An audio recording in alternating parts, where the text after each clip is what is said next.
दोस्तों, nursery rhymes जैसे कि twinkle twinkle little star, हमटी Dumpty set on A wall आप सभी ने सुने ही होंगे। ये वो कविताएं हैं जिन्हें स्कूलों में छोटे बच्चों का मन बहलाने के लिए गाया जाता है। लेकिन इनमें से अधिकतर नर्सरी राइम्स सुनने में जितने मीठे लगते हैं, उनके पीछे की काली सच्चाई उससे कहीं ज्यादा खतरनाक और डरावनी है, जिसे सुनने के बाद आपके पैरों तले जमीन निकल जाएगी। तो आज इस वीडियो के माध्यम से हम आपको कुछ ऐसे ही नर्सरी राइम्स से रूबरू करवाएंगे। Three blind mice, see how they run, see how they run. They all ran after the farmer's wife, who cut off their tails with a carving knife. Did you ever see such a thing in your life as three blind mice? दोस्तों, ये nursery rhyme सुनने में जितना अच्छा लगता है, इसके पीछे की कहानी इससे कहीं ज्यादा दिल दहला देने वाली है। ये कहानी ब्रिटिश इतिहास से जुड़ी हुई है।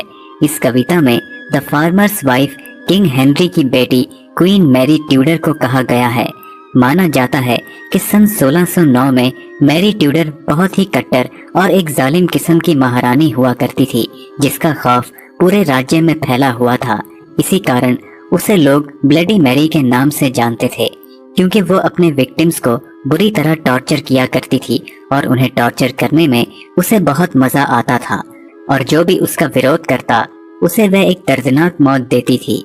इस कविता में थ्री ब्लाइंड माइस मैरी ट्यूडर के 3 दरबारियों को कहा गया है, जिन्होंने उसकी क्रूरता का जमकर विरोध किया और उसके खिलाफ एक खतरनाक साजिश रची, और इसी के चलते उन तीनों का अंत बहुत ही भयानक हुआ। जैसा कि इस कविता में आगे कहा गया है, who cut off their tails with a carving knife, लेकिन वास्तव में मैरी ट्यूडर ने उन तीनों दरबारियों को जिंदा जलाकर मार डाला था।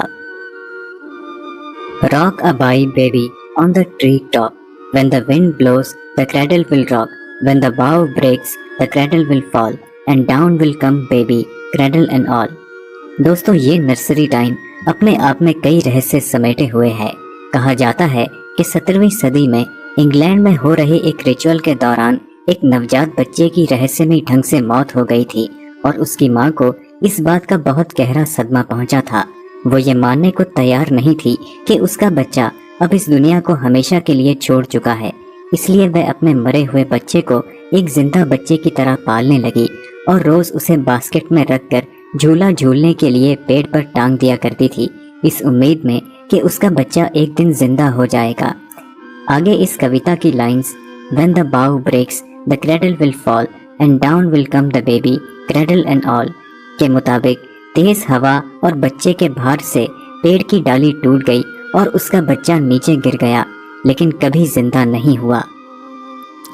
वहीं एक और मान्यता के अनुसार ये कविता एक ब्रिटिश कॉलोनिस्ट द्वारा लिखी गई थी, जिसमें वो बताता है कि उस समय अमेरिका की महिलाएं खेत में काम करते समय अपने बच्चों को झूला झूलने के लिए पेड़ पर टांग दिया करती थीं, और अक्सर तेज हवा और बच्चों के भार से पेड़ की डाली टूट जाने पर बच्चों की गिरकर मौत हो जाती थी। ऐसा भी माना जाता है कि ये कविता ग्लोरियस रेवोल्यूशन से ठीक पहले की घटनाओं के बारे में बताती है। इस कविता में बेबी शब्द एक अज्ञात बच्चे को कहा गया है, जिसे 17वीं सदी में ब्रिटेन के राजा जेम्स 7 के दौरान किडनैप करके लाया गया था। किंग जेम्स एक बहुत ही शक्तिशाली और घमंडी राजा था। कहा जाता है कि अपने राजवंश को आगे बढ़ाने के लिए उसने उस अज्ञात बच्चे का किडनैप करवाया था। आगे इस कविता में द विंड शब्द किंग जेम्स के भतीजे विलियम को बताया जाता है, जिसने बाद में किंग जेम्स को हराकर उसके राज पर कब्जा कर लिया। आखिर में इस कविता में क्रेडल शब्द उस समय के यूरोपियन रॉयल हाउस को कहा गया है। Ring around the rosy, a pocket full of posies, ashes ashes we all fall down।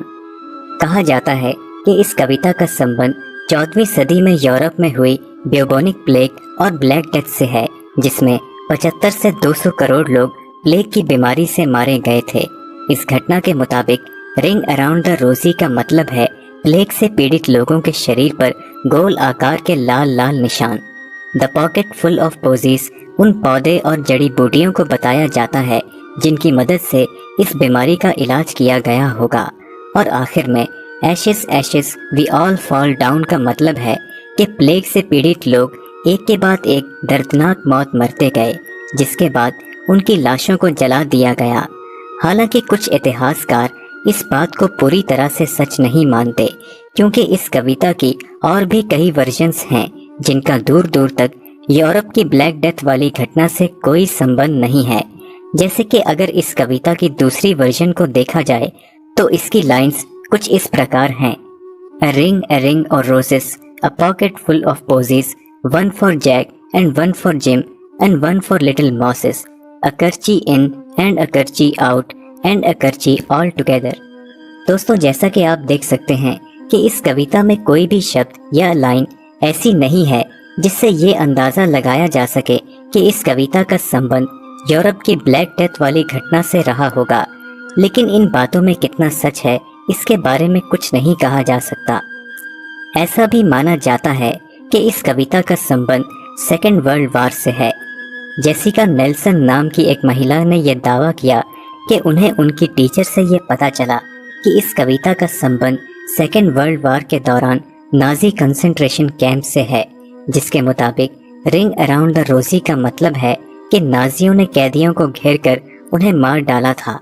A pocket full of पोजीज का मतलब है कि कैदियों को मारने के बाद उनकी लाशों की बदबू को छुपाने के लिए उन्हें फूलों से ढक दिया गया था। और आखिर में ashes ashes we all fall down का मतलब है कि आखिर में उनकी लाशों को जला दिया गया। दोस्तों, अगर आप भी इस कविता के बारे में कुछ और जानते हैं तो हमें कमेंट करके ज़रूर बताएं। Mary Mary quite contrary, how does your garden grow with silver bells and cockle shells and pretty maids all in a row।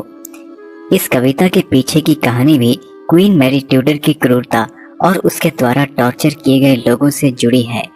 जैसा कि हम आपको पहले भी बता चुके हैं कि मैरी ट्यूडर एक बहुत ही जालिम किस्म की रानी थी और उसे अपने विक्टिम्स को टॉर्चर करने में बहुत मज़ा आता था, और जो भी उसके खिलाफ आवाज़ उठाता उसे वह एक दर्दनाक मौत देती थी, जिससे पूरा इलाका कांप उठता था। इस कविता की line how does your garden grow में गार्डन शब्द एक कब्रिस्तान को कहा जाता है, जहां मैरी ट्यूडर अपने विक्टिम्स को मारने के बाद दफना दिया करती थी, और इन्हीं मौतों के कारण उसका ये सो कॉल्ड गार्डन मतलब कब्रिस्तान बढ़ता जाता था। आगे इस कविता में सिल्वर बेल्स और कॉकल शेल्स उन हथियारों को कहा जाता है जिनसे वो अपने विक्टिम्स को टॉर्चर किया करती थी। यहाँ सिल्वर बेल्स थंब स्क्रू नाम के हथियार को कहा जाता है, जिसके द्वारा विक्टिम्स की पांचों उंगलियों को बुरी तरह कुचल दिया जाता था, और कॉकल शेल्स उन हथियारों को कहा जाता है जिनसे विक्टिम्स के प्राइवेट पार्ट्स को गहरी चोट पहुंचाई जाती थी। आगे की line pretty maids all in a row उन विक्टिम्स को कहा जाता है जिनको मौत की सजा देने के लिए लाइन में खड़ा किया जाता था। कहा जाता है कि उन विक्टिम्स को मौत की सजा गिलोटिन नाम के हथियार से उनका सिर काट कर दी जाती थी, या फिर उनको पिलर से बांधकर उन्हें जिंदा जला दिया जाता था, जैसा कि उसने अपने 3 दरबारियों के साथ किया था, और यह उस समय की सबसे भयानक सजा हुआ करती थी। हालांकि एक और थ्योरी के मुताबिक इस कविता की कहानी जीसस क्राइस्ट के जन्म और उनकी मां मैरी से जुड़ी हुई है, जहां सिल्वर बेल्स चर्च में इस्तेमाल की जाने वाली घंटियां या फिर बच्चों का मन बहलाने वाली घंटियों को कहा गया है, और प्रेटी मेड्स उन महिलाओं को कहा गया है जो जीसस क्राइस्ट की पैदाइश के समय वहां मौजूद थी। वहीं एक और मान्यता के अनुसार इस कविता का संबंध स्कॉटलैंड की क्वीन मैरी से है, जिसमें सिल्वर बेल्स और कॉकल शेल्स शब्द उसकी ऐशो आराम वाली जिंदगी को दर्शाते हैं, और pretty maids all in a रो उसकी 4 नौकरानियों को कहा गया है, जिन्हें उस समय द 4 मैरीज भी कहा जाता है। हालांकि मैरी ट्यूडर की कहानी के अलावा इन 2 मान्यताओं में कितनी सच्चाई है, इनके बारे में कुछ कहा नहीं जा सकता। London bridge is falling down, falling down, falling down. London bridge is falling down, my fair lady. दोस्तों, नाम से ही स्पष्ट है कि इस कविता का रहस्य लंदन ब्रिज से ही जुड़ा हुआ है। हालांकि इस कविता को लेकर बहुत सी मान्यताएं हैं जिनके बारे में हम आपको बताने वाले हैं। इस मान्यता के अनुसार वाइकिंग्स 8वीं से 11वीं सदी के बीच उन लुटेरों को कहा जाता है जो नॉर्थ वेस्टर्न यूरोप में रहा करते थे, वे अक्सर आसपास के इलाकों में लूटपाट और कब्जा कर लेते थे। कहा जाता है कि उन लोगों ने हमला करके लंदन ब्रिज को तबाह कर दिया था। वहीं इस कविता की एक और वर्जन भी है। London bridge is broken down, gold is won and bright renown, shields resounding, war horns sounding, hild is shouting in the din, arrows singing, mail cords ringing, Odin makes our olive win। दोस्तों, इस कविता की दूसरी version को देखने के बाद इस बात का अनुमान लगाया जा सकता है कि 11वीं सदी में नॉर्वे के बादशाह किंग ओलफ ने इस ब्रिज पर हमला करके इसे तबाह कर दिया होगा। ऐसा भी कहा जाता है कि इस कविता का संबंध लंदन ब्रिज के निर्माण के वक्त नवजात बच्चों की बलि से है।